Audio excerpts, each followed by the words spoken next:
afternoon, students. Please come in. Good afternoon. Please take your seat. Thank you, ma'am. My name is Mrs. Stacey. What is your name? My name is Gauri Parvati. And what is your name? I am Amala Sr. So your names is Gauri Parvati, serial number 21A, and Amala Teresa Workers, serial number 21B. Gauri, I would like to ask you a question today. What would you miss about the school when you pass out of here? Everything, ma'am. Everything about the school. Actually, I have been in the school from this time onwards, and all this, what I have been doing over here is just because of our school. I have improved my vocabulary, I have improved my every skills. So I think I'm going to miss all the teachers over here. Okay, thank you. Now, Amala, I would like to ask you a question. What motivates you to study? Well, Miss, I think education is something. It's not only about studying science and maths, but it's about the overall development of the child.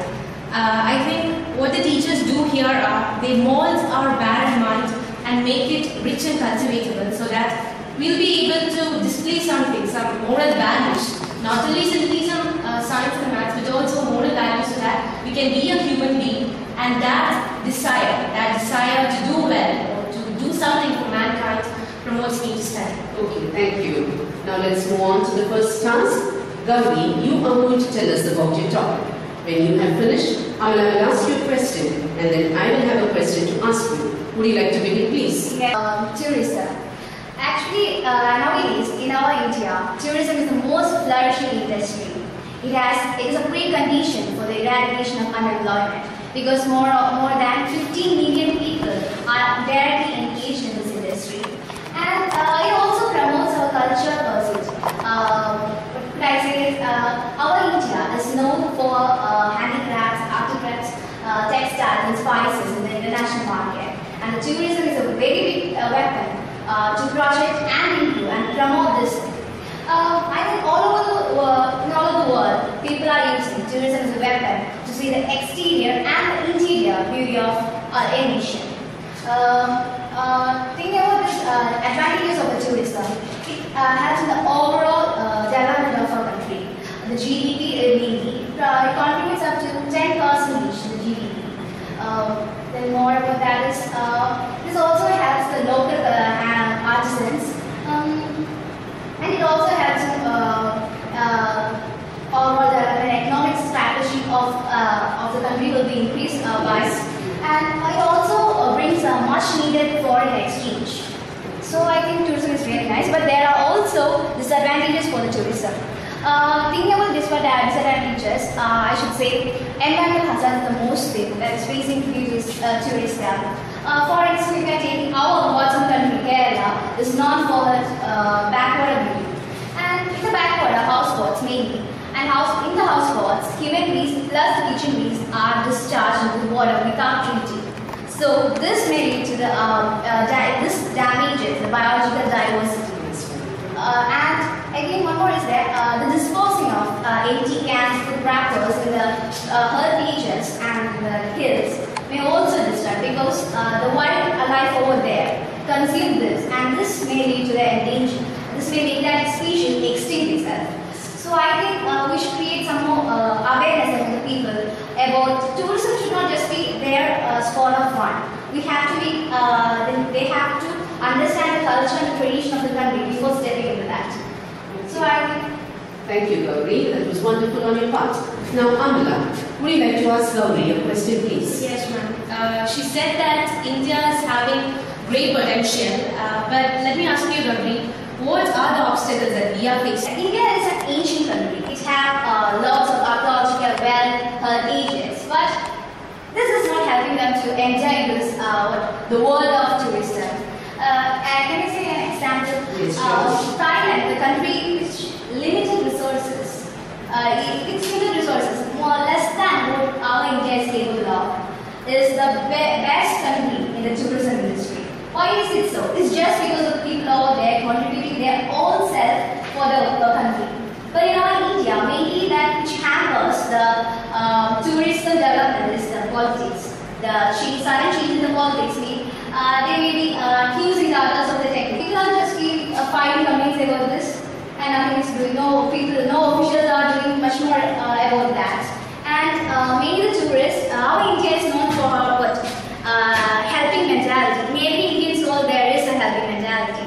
But nowadays, this modernity have emerged and we people are forgetting that. I would like to ask you a question there.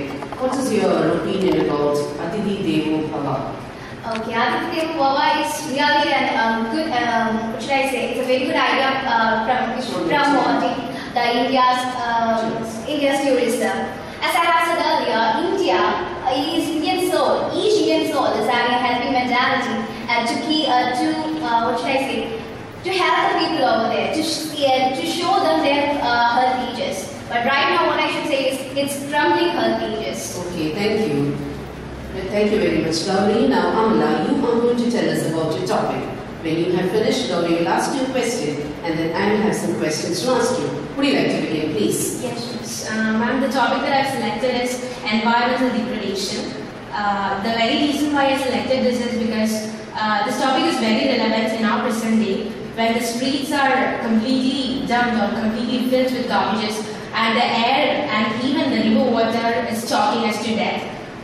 Now in Delhi, recent studies have said that Delhi is the most polluted city in the whole world. I think human beings, nature or environment is something which sustains our life, and elixir which helps us to live, which sustains our life. But human beings are recklessly using all the resources and polluting it without any limit, so that Mother Nature, she cannot bear it anymore. So I think it's time to raise our voice against this. We have to do something to limit this. We human beings are recklessly using the resources, and also we are dumping the plastic waste. Even we are not separating, not even segregating the non-biodegradable and degradable waste, and we are not recycling it. We must always remember about the 3R formula: reduce, reuse, and recycle. Okay. So that one day we'll be able to live in a world where we'll be getting fresh air. Even the carbon content in our atmosphere is very high. It's in a very alarming rate that the UN has said that we have to minimize it, otherwise within 2 or 3 years we'll not be getting fresh air to breathe, or we'll not be able to live in this society anymore. So I think we have to limit the use of plastic. We have to recycle things. We have to recycle the degradable, biodegradable waste, and then we have to change our attitude. That's the first and foremost thing, because only then we'll be able to support, or only then we'll be able to see our fellow citizens, see our Mother Nature with full respect. So we have to do our level best to sustain our environment. Thank you, Amala. That was a wonderful thought on your part. Now, Gauri, would you like to ask some other question, please? Well, I had to ask you something. How can we prevent this environmental degradation? Gauri, for example, as a student, we go on using ballpoint pens. So, around we'll be using so much of ballpoint pens, and this will increase the plastic level in our nature. So, if we switch to fountain pens or ink pens, we'll be able to conserve our nature so that we'll be minimizing the level of plastic. And also, the other ways are we can organize among ourselves, we can call our friends, and then we'll form a society, or we'll form a club which values the environment, which respects the environment, and which can recycle, reduce, and reuse everything what we are using, and thus we'll be able to conserve Mother Nature. Okay. We have to change our attitude. Okay, Amala, thank you there. Now I would like to ask you a question on what you spoke just now. Yes. What is the role of governmental organizations or the NGO in promoting the safety of the environment? Non-governmental organizations, or the NGOs, as well as governmental organizations, we all know that there are rules. There are rules to protect our environment, but what we are seeing today is these rules are being neglected. So what we want now is not new rules, but the existing ones should be implemented properly.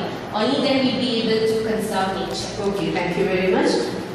Now let's move on to the next task. I'm going to give you a card which has information about a problem. I will now read out the information once. I would like you to read it too, and then discuss how this problem can be solved. Task 3. In the fast-paced life in cities, it is the elder citizens who feel lonely and neglected. With your partner, discuss the reasons of their loneliness or neglect and suggest ways to improve it.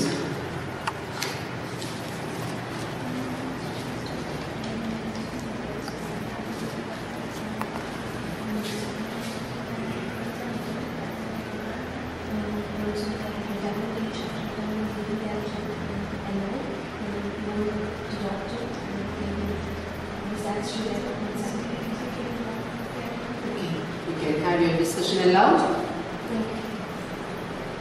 Start. Earlier, our India was known for its joint family system, but what we can see right now is a nuclear family system. The grandparents are neglected and they are just thrown into the all age. But we just have to go back and just what they have done to us. Those grandparents were parents to our parents. And what will happen if we become in their state, in our parents' stage, and they become in the grandparents' stage. Tables are turning, if I can say. So I should say is, what our parents are doing, that is simply just done by us also.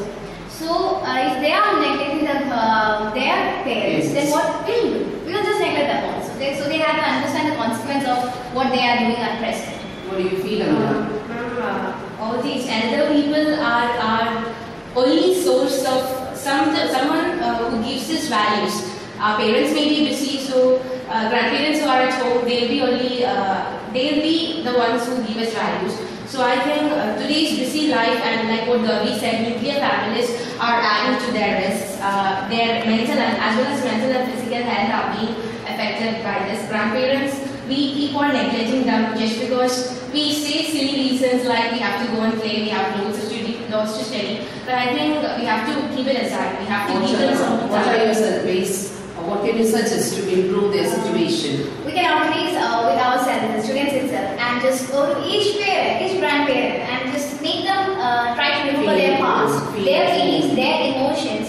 So they will just moreover, there will be grandparents at our homes itself. So we'll find time to talk to them, just to share our daily routine to them, so that they will have a feeling that they are also wanted.